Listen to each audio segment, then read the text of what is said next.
জানিয়ে দিয়েছিল। ব্যাপারটা হচ্ছে আমি বলি আপনাদেরকে, আমি কথা বললাম দায়িত্বশীলদের সাথে, এখানে যারা ছিলেন, যারা এই ধরুন গ্রুপ ডি টাইপের যারা হয়, তাদের একটু এখানে পাকামো ছিল।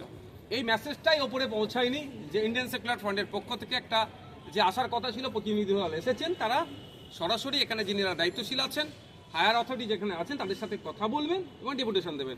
তারা না বলে এখান থেকে এই ধরনের করতে চেয়েছিল। তার ফলে আমাদের যারা নেতৃত্বরা আছে, সোজা আগুলে না ঘিরে উঠলে স্বাভাবিকভাবে কী করতে হয় সেটা দেখিয়েছেন। তারপরে আমরাও যোগাযোগ করলাম যে আমি নিজে আসতে চেয়েছি।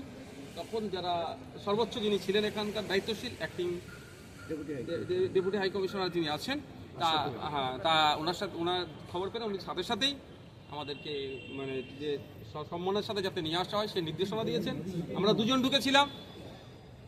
তারপরে আমি ওনাকে বললাম যে আমাদের দলের সাধারণ সম্পাদক বিশ্বজিৎ দা আছেন, ওনাকে অ্যালাউ করা হোক। সাথে সাথে উনি আমাদেরকে অ্যালাউ করলেন। কথাবার্তা হয়েছে যতটুকু ওনাদের বলেছি, হয়তো আমি এখন ভালোভাবে মিডিয়ার সামনে বলছি সেটা নয় যে